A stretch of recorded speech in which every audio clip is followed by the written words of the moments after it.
একের বাম পাশে আপনি ট্যাব ক্লিক করেন, তাহলে দেখেন একবারে 5 ইঞ্চিতে চলে আসছে।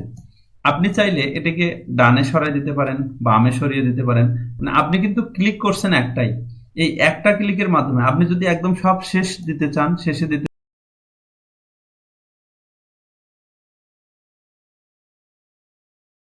আসসালামু আলাইকুম ডিয়ার ভিউয়ার্স, আশা করছি ভালো আছেন। গত পর্বে আমরা দেখিয়েছি এমএস ওয়ার্ডের ফার্স্ট লাইন সম্পর্কিত কিছু কাজ, লেফট হ্যান্ডেড এবং রাইট হ্যান্ডেড, এই কাজগুলো আমরা গত পর্বে দেখিয়েছি। আজকে আমরা আরেকটি গুরুত্বপূর্ণ টপিক নিয়ে কথা বলবো, সেটা হচ্ছে আমাদের ট্যাব। সাধারণত আমরা যখন কাজ করতে যাই তখন ফার্স্ট লাইন লেফট হ্যান্ডেড এবং রাইট হ্যান্ডেড ছাড়াও এখানে আমাদেরকে কিছু কাজ করতে হয়। সেটা কি রকম দেখেন, এখানে আমি একটি লাইন লিখেছি। এই লাইনের শুরুতে যদি আমি কার্সার রেখি এবং কিবোর্ড থেকে ট্যাব প্রেস করি, তাহলে কিন্তু এটা অটোমেটিক্যালি হাফ ইঞ্চি সরে যাচ্ছে। অর্থাৎ আপনারা দেখতে পাচ্ছেন যে এটা হাফ ইঞ্চি সরে গেছে। তো আমি যদি এখান থেকে ট্যাবটি ব্যাক স্পেস দিয়ে দেই, তাহলে এটা কিন্তু আমাদের লাইন বাম পাশে সমান হয়ে থাকতেছে।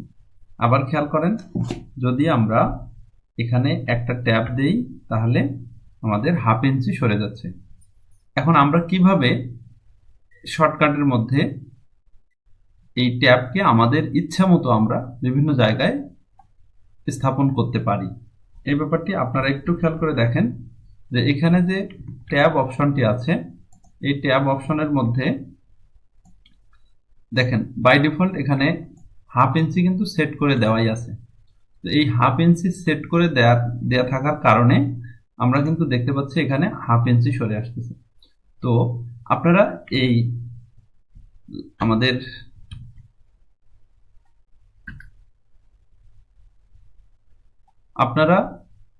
স্কেলটাতে একটু খেয়াল করেন। স্কেলে এখানে লেফট হ্যান্ডেড ফার্স্ট লাইন এবং ডান পাশে রাইট হ্যান্ডেড ছাড়া আর কোনো চিহ্ন বা কোনো দাগ এখানে আমরা দেখতে পাচ্ছি না।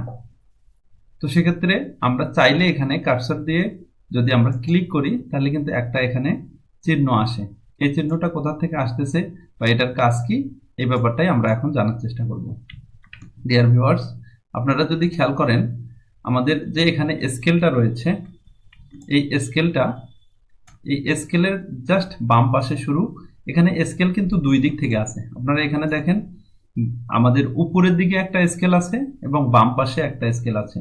তো এই দুইটা স্কেলের যে সংযোগ স্থল, এই জায়গাটাতে একটু খেয়াল করেন, এখানে এল এর মতো একটা লেখা বা একটা চিহ্ন আছে। এই চিহ্নটা কিন্তু আমাদের লেফট ট্যাব হিসেবে কাজ করে। আমরা যদি আমাদের মাউস পয়েন্টারটাকে এখানে রাখি, তাহলে দেখেন লেফট ট্যাব এখানে দেখা যাচ্ছে। তো এটাতে যদি আমরা ক্লিক করি, তাহলে এখানে কিন্তু সেন্টার ট্যাব চলে আসলো। এটাতে যদি আবার ক্লিক করি, তাহলে কিন্তু রাইট ট্যাব চলে আসলো। আবার যদি ক্লিক করি, এখানে ডেসিমেল ট্যাব। আবার যদি ক্লিক করি, তাহলে কিন্তু এরকম থাকতেছে। তো এখানে বিভিন্ন রকমের কাজ আছে। এই কাজগুলোর মধ্যে আমরা আজকে 3টি কাজ শিখব। একটি হচ্ছে লেফট ট্যাব, একটি হচ্ছে সেন্টার ট্যাব এবং আরেকটি হচ্ছে রাইট ট্যাব। এই 3টি কাজ কিভাবে করতে হয়, এই 3টি কিভাবে কাজ করে আমরা সেটাই দেখব। তো আমরা শুরুতে এইখানে যে ব্যাক স্পেসটা, এটা আমরা ব্যাক স্পেস দিয়ে দিলাম। তো আমরা আবার একটু দেখি যে শুরুতে আমরা যদি একটা ট্যাব দেই, তাহলে এটা হাফ ইঞ্চি সরে যাচ্ছে। এখন আমরা যদি এটাকে 2 ইঞ্চি দিতে চাই, ওই ক্লিক একটাই থাকবে, এক ক্লিকে এটা 2 ইঞ্চি সরে আসবে। তাহলে আমরা এই 2 ইঞ্চির উপরে আমরা জাস্ট একটা ক্লিক করে দেব। তাহলে দেখেন এখানে একটা এক্সট্রা আমরা চিহ্ন দেখতে পাচ্ছি। এই চিহ্নটা থাকার কারণেই কিন্তু আমরা এখানে বুঝতে পারলাম যে এটা 2 ইঞ্চি সরে আসছে। আমরা চাইলে এই লেফট ট্যাব চিহ্নটাকে বামে ডানে আমরা সরিয়ে নিতে পারি। যদি বামে ডানে সরিয়ে নেই, তাহলে কিন্তু এই লাইনটিও আমাদের সাথে সাথে সরে যাবে। সেটা কিরকম, এই যে দেখেন আমরা 3 ইঞ্চিতে রাখলাম, তো এই লাইনটা 3 ইঞ্চিতেই শুরু হলো। যদি আমরা 4 ইঞ্চিতে নিয়ে যেয়ে রাখি, 4 ইঞ্চি, এটা যেখানে খুশি আপনি যেখানে খুশি সেখানে রাখতে পারবেন। আপনার যতটুকু প্রয়োজন আপনি ততটুকু বামে বা ডানে। যদি মনে করেন হাফ ইঞ্চির কম নেবেন, হাফ ইঞ্চির কম সরে আসবে। তাহলে এই হচ্ছে আমাদের লেফট ট্যাবের কাজ। আমরা এটাকে ব্যাক স্পেস দিয়ে তুলে দিচ্ছি। এখন আসেন সেন্টার ট্যাব। সেন্টার ট্যাবের কাজটা কি আগে আমরা বুঝি।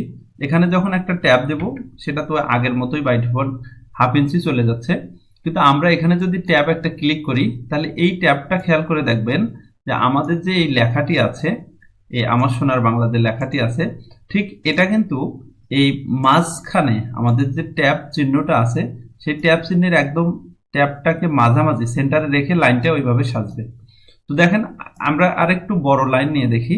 এরকম যদি আমরা একটা লাইন নেই তাহলে এটার শুরুতে যদি আমরা ট্যাব দেই তাহলে সেটা কিরকম হচ্ছে, এটা আমাদের ট্যাব দিলাম, এটা কিন্তু সরে যাচ্ছে, এটা সাথে সাথে এই লাইনটা সরে যাচ্ছে, অর্থাৎ এটাকে সেন্টারে রেখে লাইনটা সেভাবেই সাজবে। আমরা যদি 3 ইঞ্চিতে রাখি তাহলে উপরের লাইনে যেটা দিয়েছিলাম ট্যাব সেটাও যদি 3 ইঞ্চিতে রাখি তাহলে এরকম হবে। তো এটাকে আমরা যদি এখানে আরো লেখা বাড়াতে চাই তাহলে কিন্তু ওইটাকে সেন্টারে রেখে এই লাইনটা বামে ডানে সরে যাবে। এটাই হচ্ছে আমাদের সেন্টার ট্যাবের কাজ। আমরা এটাকে একটা ব্যাক স্পেস দিয়ে তুলে দিলাম, এটাকেও একটা ব্যাক স্পেস দিয়ে তুলে দিলাম। এরপরে আমরা রাইট ট্যাব যেটি সেটি দেখব। এখানে আপনারা চিহ্নটি দেখেই বুঝতে পারতেছেন যে ডান পাশটা সমান হবে। তো এই ডান পাশে সমান হবে, আমরা এখানে একটা ট্যাব দিলাম, আমি একটু মুছে দিই। তাহলে এখানে আমরা একটা ট্যাব দিলাম, বাই ডিফল্ট হাফ ইঞ্চি সে সরে যাচ্ছে। তো আমরা চাই এই লাইনটাকে 4 ইঞ্চিতে, আমরা যদি ক্লিক করি তাহলে দেখেন কি হচ্ছে, সে 4 ইঞ্চি পর্যন্ত চলে আসতেছে। এই 4 ইঞ্চি পর্যন্ত চলে আসলো। আমরা যদি চাই এটিকে বামে সরাই দেব 3.5 ইঞ্চি, তাহলে সে 3.5 ইঞ্চি বরাবর থাকলো। অর্থাৎ এটি এই রাইট ট্যাবের পাশে আর লেখাটি যাবে না। এর মাঝখানে যদি আমরা আরো কিছু লিখি তাহলে সেটিও কিন্তু ওই রাইট ট্যাবের যে অংশটা আছে সেটাকেই সে কাউন্ট করে, আর এর ডান পাশে আর সরে যাচ্ছে না। এই হচ্ছে রাইট ট্যাব। এখন এই রাইট ট্যাবটা আমরা কোথায় ব্যবহার করব, লেফট ট্যাব কোথায় ব্যবহার করব, এটি খুবই গুরুত্বপূর্ণ কাজ। আমরা গত পর্বে যে 3টি জিনিস দেখিয়েছি, first line, left indent, right indent, এবং আজকের এই ট্যাব আমাদের মূলত কাজে লাগবে রাইট ট্যাব। এই রাইট ট্যাব 3টা জিনিস দিয়ে আমরা খুব সুন্দরভাবে বিভিন্ন রকম প্রশ্ন তৈরি করতে পারি। যেমন একটা সৃজনশীল প্রশ্নতে আমরা ক নাম্বারে যে প্রশ্নটি যদি থাকে এরকম, সাপোজ আমরা একটা প্রশ্ন এখানে নিলাম যে পারমাণবিক সংখ্যা কাকে বলে, এই একটা প্রশ্ন নিলাম। এখন আমরা এখানে এটার জন্য নাম্বার বরাদ্দ 1। তো এই 1কে আমাদের দিতে হবে একদম পেজের ডান পাশে। সেক্ষেত্রে আমরা কি করব, আমরা অনেকেই আছি এরকম স্পেস দিয়ে দিয়ে দিয়ে দিয়ে সরাই নেই, অথবা আপনি যদি একটু চালাক হয়ে থাকেন তাহলে এখান থেকে ট্যাব প্রেস করবেন, আর যে কয়েকটা ট্যাব দিলে তাহলে এটি ডানে সরে যাচ্ছে। অথবা সর্বশেষ এসে আপনি যদি মিলাতে না পারেন সেক্ষেত্রে আবার স্পেস দেওয়া শুরু করবেন। স্পেস দিতে দিতে সর্বশেষ যে অবস্থা এটাকে আমরা এখানে নিয়ে আসলাম।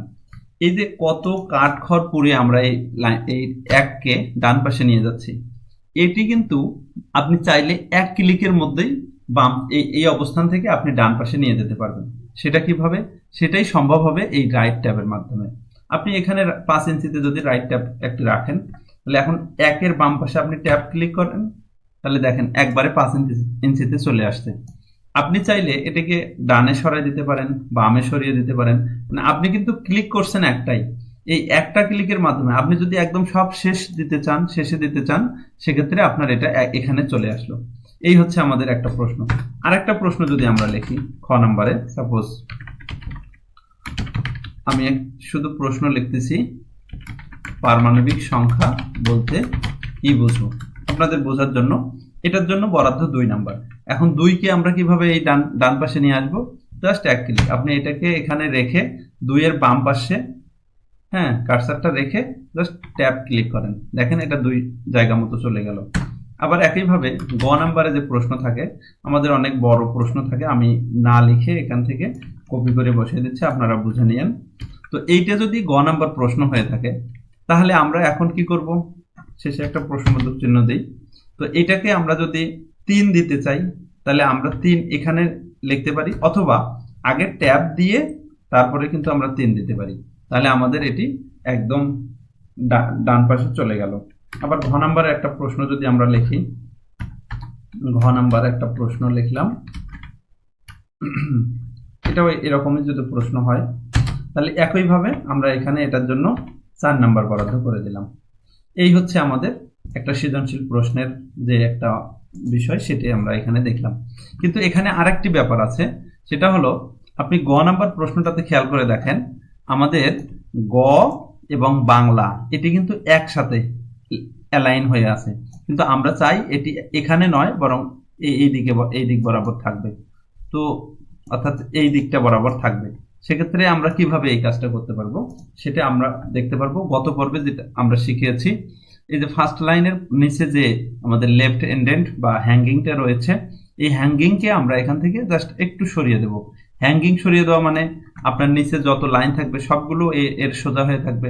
তো আপনি যদি লাইনটাকে এখান থেকে দিতে চান বা এই বরাবর রাখতে চান, তাহলে জাস্ট এটাকে এইখানে রেখে, অর্থাৎ আমাদের যে হ্যাঙ্গিংটা আছে এই হ্যাঙ্গিংটাকে আপনি যতটুকু সরাতে চান ততটুকু সরিয়ে দিয়ে আমরা এই লাইনের শুরুতে এখান থেকে একটা ট্যাব দিয়ে দেব।